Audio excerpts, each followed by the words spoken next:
Hello दोस्तों, स्वागत है आपका हमारे यूट्यूब चैनल में। मैं आप लोगों को जो पीजीटी ज्योग्राफी का पीवाईक्यू करवा रही थी उसी में आगे के क्वेश्चंस हैं। इसमें कथन और कारण दिया है और बताना है कि ये दोनों एक दूसरे की व्याख्या करते हैं कि नहीं।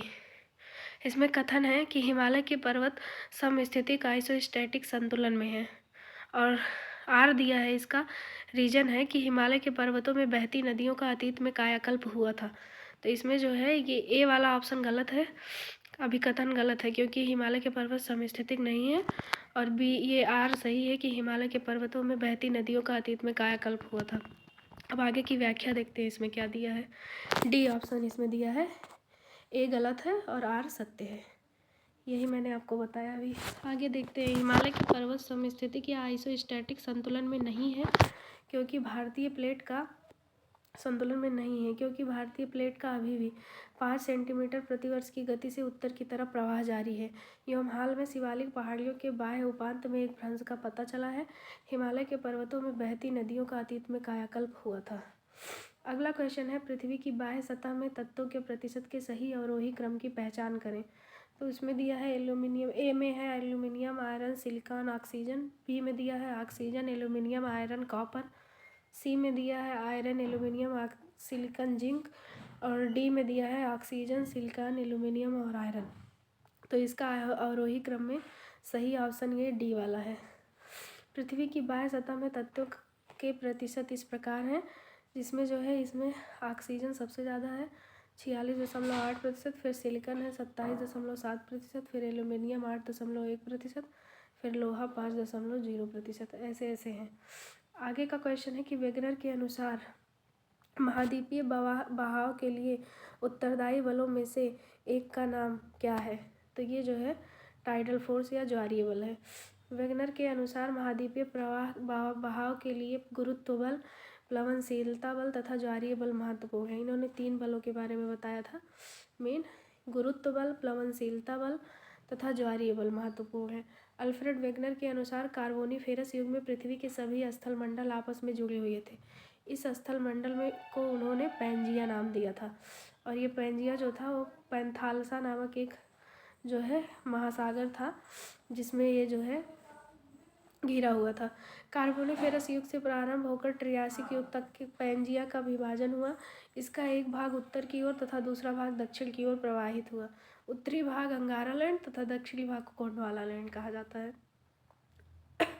अगला है, निम्नलिखित पर्वत निर्माण सिद्धांतों को उनके प्रकाशन वर्ष के क्रम में व्यवस्थित करें। तो इसमें दिया है पहला प्लेट विवर्तनिकी का सिद्धांत, सागर तल का विस्तार का सिद्धांत, महाद्वीपीय बहाव का सिद्धांत, फिर चौथा दिया है संवहन धारा का सिद्धांत। तो इसमें सबसे पहले तो ये कॉन्टिनेंटल ड्रिफ्ट थियरी तीसरा आएगा। तो ये तीसरा सबसे पहले आएगा तो सी वाला ऑप्शन सही होगा। 3, 4, 2, 1। अब इसमें देखते हैं पर्वत निर्माण सिद्धांत का उनके प्रकाशन वर्ष का सही क्रम महाद्वीपीय बहाव का सिद्धांत, फिर उसके बाद संवहन धारा का सिद्धांत, फिर सागर तल विस्तार का सिद्धांत, फिर प्लेट विवर्तनिकी का सिद्धांत। इसको किसने किसने दिया है ये भी देखते हैं। कोवर का पर्वत निर्माणक भूसन्नति का सिद्धांत है, जेफरीज का जो है तापीय संकुचन सिद्धांत है, डेली का महाद्वीपीय फिसलन सिद्धांत है, वेगनर का महाद्वीपीय विस्थापन सिद्धांत है और होम्स का संवहन तरंग सिद्धांत है। अगला क्वेश्चन है कि नजका प्लेट का स्थान है उत्तरी अमेरिका के पश्चिम में, बी दिया है उत्तरी अमेरिका के पूर्व में, सी दिया है दक्षिण अमेरिका के पश्चिम में और डी दिया है दक्षिण अमेरिका के पूर्व में। तो इसमें जो है सी ऑप्शन सही होगा, दक्षिण अमेरिका के पश्चिम में नजका प्लेट है। नजका प्लेट का स्थान दक्षिण अमेरिका के पश्चिम में है। कुछ महत्वपूर्ण छोटी प्लेटें निम्नलिखित हैं, जैसे कि इनमें दिया है कोकोस प्लेट। तो ये जो कोकोस प्लेट है यह मध्यवर्ती अमेरिका और प्रशांत महासागरीय प्लेट के बीच स्थित है। अरेबियन प्लेट है, इसमें अधिकतर अरब प्रायद्वीप का भूभाग सम्मिलित है। फिलीपीन प्लेट है, यह एशिया महाद्वीप और प्रशांत महासागरीय महाद्वीप प्लेट के बीच स्थित है। कैरोलिन प्लेट जो है यह न्यू गिनी के उत्तर में फिलीपीनियन व इंडियन प्लेट के बीच स्थित है। और फ्यूजी प्लेट जो है यह ऑस्ट्रेलिया के उत्तर पूर्व में स्थित है।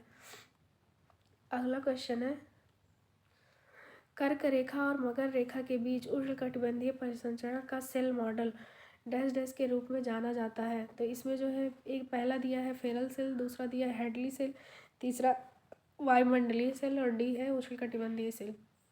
तो ये जो है हेडली सिल कहा जाता है, जो कर्क और मकर रेखा के बीच पाया जाता है।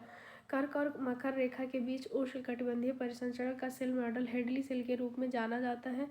हेडली सिल के अंतर्गत भूमध्य रेखा पर हवाएं गर्म होकर ऊपर उठती हैं तथा ऊंचाई पर जाकर उत्तर तथा दक्षिण दिशाओं की ओर मुड़ जाती हैं तथा भूमध्य रेखा की स्थान पूर्ति के लिए उपोष्णकटिबंधीय उच्च दबाव से हवाएं भूमध्य रेखा की ओर चलने लगती हैं। अगला क्वेश्चन है कि निम्नलिखित में से किस एक के अतिरिक्त अन्य सभी बहिर्जनिक बलों के उदाहरण हैं। तो इसमें जो है नदियाँ हो गई, समुद्र की लहरें सी वेव्स हो गया और हिमनद हो गया ग्लेशियर। और ये जो डी वाला ऑप्शन है भूकंप, ये जो है अंतर्जनित बल है, यही इसमें सही ऑप्शन भी है। भूकंप के अतिरिक्त नदियाँ समुद्र तथा हिमनद सभी बहिर्जनित बलों के उदाहरण है। भूकंप भूपटल की कंपन अथवा लहर है जो धरातल के नीचे अथवा ऊपर चट्टानों के लचीलेपन या गुरुत्वाकर्षण की समस्थिति में क्षणिक अवस्था होने पर उत्पन्न होती है। अगला क्वेश्चन है प्लेट सीमा का प्रकार निम्नलिखित में से किसका पता लगाने में सहायता करता है। एपिसेंटर भूकंप का केंद्र, वीक अर्थ क्रस्ट पृथ्वी की कमजोर बाह्य सतह, अर्थक्वेक प्रोबेबिलिटी भूकंप की संभावना, all of the given option दिए गए सभी विकल्प। तो इसमें डी होगा, ये सारे के सारे विकल्प सही हैं। प्लेट सीमा की व्याख्या है प्लेट सीमा का प्रकार के अंतर्गत भूकंप का केंद्र, भूकंप की कमजोर बाह्य सतह तथा भूकंप की संभाव्यता आदि का पता लगाने में सहायक होता है। ध्यातव्य है कि प्लेट के सीमांत भाग को प्लेट का किनारा कहते हैं, जबकि दो प्लेटों के मध्य संचलन मॉडल को प्लेट सीमा कहते हैं। किसी प्लेट के 3 किनारे होते हैं, विनाशात्मक, रचनात्मक और संरक्षी। अगला क्वेश्चन है हाल ही में खोजी गई 57वीं विवर्तनीय सूक्ष्म प्लेट टेक्टोनिक माइक्रो प्लेट का क्या नाम है। तो इसमें दिया है ए नजका सूक्ष्म प्लेट, या बी मलपेलो सूक्ष्म प्लेट, या सी कोकोस सूक्ष्म प्लेट, या डी कैरेबियन सूक्ष्म प्लेट। तो इसमें जो है बी ऑप्शन सही होगा, मेलपेलो। एक सेकेंड, ये जो बी वाला ऑप्शन है मेलपेलो सूक्ष्म प्लेट, ये जो है अभी खोजी गई थी। हाल ही में खोजी गई 57वीं विवर्तनिकी सूक्ष्म प्लेट जो है टेक्टोनिक प्लेट जो है ये मेलपेलो सूक्ष्म प्लेट है। यह प्लेट इक्वाडोर के तट से दूर गैलापागोस द्वीप समूह के पश्चिम में स्थित है। यह नजका, कोकोस और अरेबियन माइरन प्लेटों के बीच में फंसा हुआ है। अगला क्वेश्चन है दक्षिण अमेरिका, अफ्रीका, ऑस्ट्रेलिया और भारत के सभी हिमनदीय हिमोल कभी किससे जुड़े हुए थे। उत्तरी ध्रुव से, उत्तरी अमेरिका से, अंटार्कटिका से, या दक्षिणी ध्रुव से। तो इसमें जो है सी ऑप्शन सही होगा, अंटार्कटिका से ये सब जुड़े हुए थे। व्याख्या है इसका कि दक्षिण अमेरिका, अफ्रीका, ऑस्ट्रेलिया और भारत के सभी हिमनदीय हिमोल कभी अंटार्कटिका से जुड़े हुए थे। यहाँ पर पाए जाने वाले निक्षेप अपनी संरचना और विशेषताओं में समानता दर्शाते हैं। दक्षिण अफ्रीका और दक्षिण अमेरिका में पाए जाने वाले हिमनदी धारियों और मोरेन जमा भारत और ऑस्ट्रेलिया से मेल खाते हैं, जिससे पता चलता है कि महाद्वीप कभी एक बड़े भूभाग का हिस्सा था। अगला क्वेश्चन है इसमें जो है ये एक तरफ शब्द दिया है, दूसरी तरफ उनकी परिभाषा दी है और इनको आपस में मिलाना है। तो ए दिया है कैनियन, इधर दिया है अस्थायी रूप से जमे हुए उपमृदा क्षेत्र। परमाफ्रॉस्ट जो है ये दिया है पर्वतीय विस्तारों की एक श्रृंखला जो लगभग समानांतर होती है या एक सामान्य दिशा में फैली होती है। तो इसमें जो है बी वाले में बी तो पहले में ही जाएगा, क्योंकि ये जो है परमाफ्रॉस्ट जो होता है परमानेंटली फ्रोजन सबसॉइल रीजन होता है। आगे का देखते हैं। तो बी में पहला किस ऑप्शन में दिया है, तीनों में दिया है। टैगा जो हो गया, ये टैगा है, इधर कार्डिलेरा है। एक अत्यंत विशाल आकार की सक्रिय नदी घाटी जिसकी फलक दीवार नुमा होती है या इकाई आकार की घाट है। अटलांटिक से कनाडा से पार प्रशांत तक फैली शंकुधारी वनों की एक विशाल पट्टी। तो ये सी वाले में जो है चौथा होगा, सी में चौथा, बी में पहला। तो ये दो ऑप्शन में है, मतलब ए वाला और जो है डी वाला तो कट गया, अरे सॉरी, ए वाला और जो है सी में चौथा है, तो जो है ए वाला और सी वाला कट गया। बी और डी में से कोई होगा, तो देखते हैं इसका नीचे व्याख्या। कैनियन जो होता है एक अत्यंत विशाल आकार की सक्रिय घाटी नदी घाटी है जिसका फलक दीवार नुमा होता है या एक आई आकार की घाटी होती है। परमाफ्रॉस्ट एक अस्थायी रूप से जमे हुए उपमृदा क्षेत्र है। टैगा अटलांटिक से कनाडा के पार प्रशांत तक फैली शंकुधारी वृक्षों की एक विशाल पट्टी है। कार्डिलेरा पर्वतीय विस्तार रेंज का एक श्रृंखला जो लगभग समानांतर होती है या एक सामान्य दिशा में फैली होती है। दरार-नुमा घाटियाँ किसके कारण बनती हैं?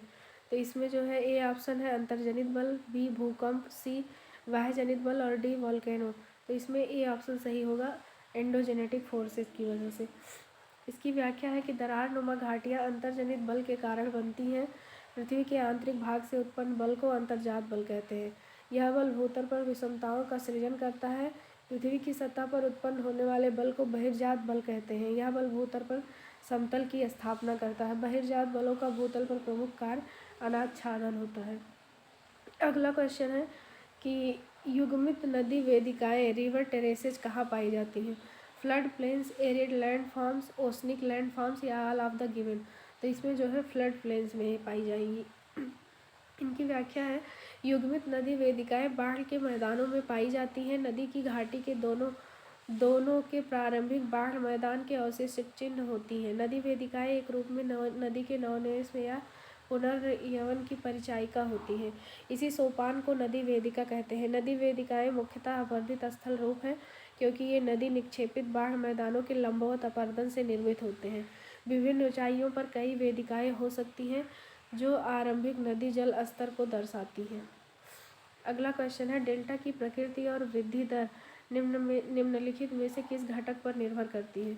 तो पहला दिया है नदी के बहाव का वेग, दूसरा भूमि की ढलान, तीसरा वायु की गति और चौथा नदी की लंबाई। तो इसमें जो है सी ऑप्शन सही है, पहला और दूसरा। डेल्टा की प्रकृति और वृद्धि जो है ये नदी के बहाव का वेग और जो है भूमि की ढलान पर निर्भर करती है। डेल्टा की प्रकृति और वृद्धि दर नदी के बहाव का वेग तथा भूमि की ढलान पर निर्भर करती है। डेल्टा जलोढ़ पंखों की ही भांति होते हैं लेकिन इनके विकसित होने का स्थान जो है वो भिन्न होता है। यदि यह भार समुद्र में दूर तक नहीं ले जाए तो तट के साथ ही शंकु के रूप में एक साथ फैल जाते हैं। जलोढ़ पंखों के विपरीत डेल्टा का निक्षेप व्यवस्थित होता है और इनका जलोढ़ स्तरित होता है। अगला है रीवा के दक्षिणी भाग में खैंजुआ पर्वत श्रेणियों में से सोन नदी का बहना डैश डैश का एक उत्तम उदाहरण है। तो ये जो है antecedent river, anti consequent river या सुपर इम्पोज्ड रिवर या none of the above given option. तो इसमें जो है सी ऑप्शन सही होगा, ये सुपर इम्पोज्ड रिवर मतलब अध्यारोपित नदी है का उदाहरण है। इसमें जो है व्याख्या है रीवा के दक्षिणी भाग में खैंजुआ पर्वत श्रेणियों में से सोन नदी का बहना अध्यारोपित नदी का एक उत्तम उदाहरण है। पूर्ववर्ती नदी जिसका आविर्भाव स्थलखंड में उत्थान के पहले हो चुका है, जिस पर संरचना या स्थलखंड के उत्थान का प्रभाव नहीं पड़ता है। जब नदियाँ किसी पर्वत से निकलकर सभी दिशाओं में बहती हैं तो इसे अरीय प्रतिरूप कहा जाता है। अमरकंटक पर्वत श्रृंखला से निकलकर बहने वाली नदियाँ अरीय अपवाह प्रतिरूप का उदाहरण है। अगला क्वेश्चन है इसमें पेपिनो पहाड़ियों के स्थान को किस प्रकार वर्णित किया जाता है? तो इसमें ए दिया है समुद्री तटों पर जमाव की गतिविधि के कारण निर्मित आकृतियाँ, बी दिया है कार्स्ट क्षेत्रों में निर्मित छोटी पहाड़ियाँ, सी है समुद्र तल पर पाई जाने वाली छोटी अवशिष्ट पहाड़ियाँ और डी दिया है दिए गए सफ़ेद विकल्प। तो इसमें जो है ये बी ऑप्शन सही है, कार्स्ट क्षेत्रों में निर्मित छोटी पहाड़ियों को पेपिनो पहाड़ियाँ कहते हैं। पेपिनो पहाड़ियों के स्थान को कार्स्ट क्षेत्रों में निर्मित छोटी पहाड़ियों के रूप में वर्णित किया जा सकता है। ये पहाड़ियाँ उपोष्णकटिबंधीय या भूमध्य रेखीय वर्षा वाले क्षेत्रों में अधिक ऊंचाई तक विकसित होती है। ये उठे भाग अवशिष्ट पहाड़ी टीले के रूप में होते हैं। इनकी समता सतह पर नदी द्वारा उत्पन्न मोनोडनॉक से की जाती है। पूर्ववर्ती यूगोस्लाविया के कार्स्ट क्षेत्र में पोल्जे के फर्श पर इस तरह के अवशिष्ट भाग को हक्स या चूलकूट कहते हैं। पोर्टरिको में इसे पोपनी पहाड़ियाँ, क्यूबा में मोगोट्स तथा फ्रांस में बट्स टर्मोनीज कहते हैं। अगला क्वेश्चन है उल्टी नौकाएं अपटर्न बोट्स नाम निम्नलिखित में से किसे दिया गया है? तो इसमें दिया है ए रेतीले कंकरों का ढेर केम ड्रमलिन्स टीले ड्रमलिन्स, सी दिया है एल्प्स और डी दिया है एस्कर्स। तो उल्टी नौका के समान आकृति जो है ये ड्रमलिन की होती है। हिमनद के निक्षेप द्वारा निर्मित स्थल रूपों में ड्रमलिन गोलास में मृत्तिका द्वारा निर्मित एक प्रकार के ढेर या टीले होते हैं जिनका आकार उल्टी नौका या कटे हुए उल्टे अंडे के समान होता है। ड्रमलिन मुख्य रूप से समूह में मिलते हैं। सैकड़ों की संख्या में पाया जाना इनकी सामान्य बात है। इसी कारण ऐसी स्थलाकृति को अंडे की टोकरी या बास्केट ऑफ एक्टोपोग्राफी कहते हैं। हिमनद के अग्रभाग पर हिम के पिघलने के कारण कुछ मलबा का निक्षेप ढेर के रूप में या टीले के रूप में हो जाता है। इस तरह के टीले को केम के रूप में या टीले के रूप में हो जाता है। इस तरह के जो है टीलों को केम कहा जाता है। हिमानी जलोढ़ निक्षेप द्वारा निर्मित स्थल रूपों में स्कर सर्वाधिक महत्वपूर्ण होते हैं। अगला क्वेश्चन है कि लवणता का उच्चतम प्रतिशत किस क्षेत्र में है। इसमें दिया है उष्णकटिबंधीय क्षेत्र, बी शीतोष्ण क्षेत्र, सी उपध्रुवीय क्षेत्र और डी दिया है उष्णकटिबंधीय क्षेत्र और शीतोष्ण क्षेत्र दोनों में। तो इसमें जो है ए ऑप्शन सही होगा, ये उष्णकटिबंधीय क्षेत्र में लवणता सर्वाधिक पाई जाती है। इसकी व्याख्या है लवणता का उच्चतम प्रतिशत उष्णकटिबंधीय क्षेत्र में है। सागरीय लवणता की मात्रा तथा वितरण पर अक्षांशों का अधिक नियंत्रण होता है। भूमध्य रेखा से ध्रुवों की ओर जाने पर सामान्य रूप में लवणता में कमी आती है। भूमध्य रेखा पर उच्चतम लवणता नहीं पाई जाती है। यद्यपि यहाँ पर उच्च तापमान तथा उच्च वाष्पीकरण होता है, लेकिन यहाँ पर वर्षा जो होती है, वर्षा का जल जो है ये लवणता को कम कर देता है, क्योंकि हमें दोपहर के बाद यहाँ पर हर दिन रेन होता है। उच्चतम लवणता 20 से 40 डिग्री उत्तरी अक्षांशों में पाई जाती है, जहाँ पर उसकी मात्रा 36% रहती है, क्योंकि इन भागों में उच्च तापक्रम तथा उच्च वाष्पीकरण के साथ आर्द्रता न्यून होती है। ध्रुवों के पास हिम के पिघलने से प्राप्त जल की आपूर्ति के कारण लवणता में अधिक कमी होती है। इस तरह अक्षांशीय वितरण के आधार पर महासागरों में लवणता के 4 मंडल बनाए जाते हैं। भूमध्य रेखीय क्षेत्र का अपेक्षाकृत कम लवणता का मंडल, अयनवर्ती अधिक लवणता का मंडल, शीतोष्ण कटिबंधीय कम लवणता का मंडल तथा ध्रुवीय तथा उपध्रुवीय न्यूनतम लवणता का मंडल। अगला क्वेश्चन है कोई भी क्षेत्र जिसमें हिमनद अपक्षरण हुआ है किंतु अब वहाँ उस स्थान पर कोई हिमनद उपस्थित नहीं है, वहाँ निम्नलिखित में से क्या नहीं हो सकता। यू आकार की घाटी, क्रेवेंस दरारें, एस्कर्स हिमनद मृतकटक या कोरिज पर्वत गुहाएं। तो जो है यहाँ पर दरारें नहीं पाई जाएंगी, क्रेवेसेस। कोई भी क्षेत्र जिसमें हिमनद अपक्षरण हुआ है किंतु अब वहाँ उस स्थान पर कोई हिमनद उपस्थित नहीं है, वहाँ दरारें जो है नहीं हो सकती। वहाँ पर यू आकार की घाटी, हिमनद मृतकटक, एस्कर्स तथा पर्वत गुहिकाएं कोरिज हो सकती हैं, क्योंकि यह सभी स्थलाकृतियाँ हिमनद द्वारा निर्मित होती हैं। हिमानी जलोढ़ निक्षेप द्वारा निर्मित स्थल रूपों में एस्कर्स सर्वाधिक महत्वपूर्ण होते हैं। एस्कर्स जो है ये निक्षेप द्वारा बनता है, डिपोजिशन से।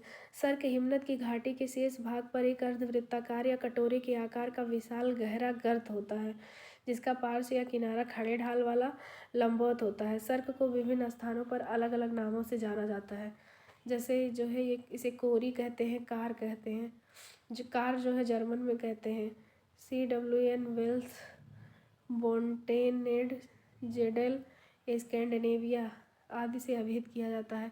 पर्वतीय भागों में घाटी हिमनद ऐसी घाटियों से होकर प्रवाहित होते हैं जिनके किनारे खड़े ढाल वाले होते हैं तथा तली सपाट तथा चौरस होती है। हिमनदों की ये घाटियाँ अंग्रेजी के यू अक्षर से मिलती हैं। Okay, thank you. इस वीडियो में इतना ही।